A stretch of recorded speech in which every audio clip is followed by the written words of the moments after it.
एक टाइम पर ओला इलेक्ट्रिक का मार्केट शेयर लगभग 50% था, लेकिन आज ये गिरकर सिर्फ 19.6% रह गया है। तो क्या हो रहा है इस बिजनेस में?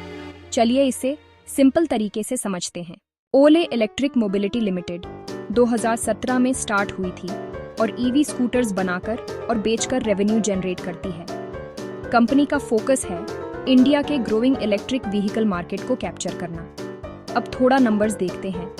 कंपनी का मार्केट कैप लगभग 16,800 करोड़ है, लेकिन यहाँ एक इम्पॉर्टेंट बात है, कंपनी अभी भी लॉस में चल रही है, यानी ग्रोथ हो रही है लेकिन प्रॉफिटेबिलिटी अभी क्लियर नहीं है। अब एक और इम्पॉर्टेंट पॉइंट, पब्लिक होल्डिंग लगभग 49% है, जो रिलेटिवली हाई माना जाता है।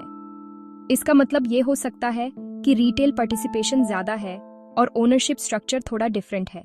अब समझते हैं की चैलेंजेस क्या हैं। सबसे पहला इश्यू है मार्केट शेयर का गिरना। एक टाइम पर 50% से ज्यादा शेयर था और अब 19.6% पर आ गया है। दूसरा चैलेंज है कंपटीशन। ईवी सेगमेंट में नए प्लेयर्स एंटर कर रहे हैं और एग्जिस्टिंग कंपनीज भी अग्रेसिवली ग्रो कर रही हैं। तीसरा चैलेंज है प्रॉफिटेबिलिटी। कंपनी अभी भी लॉस में है, जो लॉन्ग टर्म सस्टेनेबिलिटी के लिए इंपॉर्टेंट फैक्टर है। लेकिन हर बिजनेस में अपॉर्चुनिटी भी होती है। ईवी डिमांड इंडिया में रैपिडली ग्रो हो रही है। गवर्नमेंट पॉलिसीज भी ईवी अडॉप्शन को सपोर्ट कर रही हैं। ओले का ब्रांड स्ट्रांग है और अर्ली मूवर एडवांटेज भी मिला है। तो एक तरफ रिस्क है और दूसरी तरफ opportunity.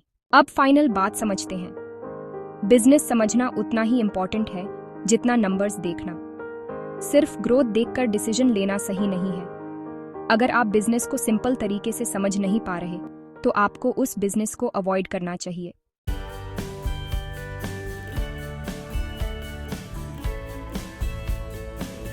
Voice 1 line. Insights female voice and create a video 5 to 6 minutes, not more than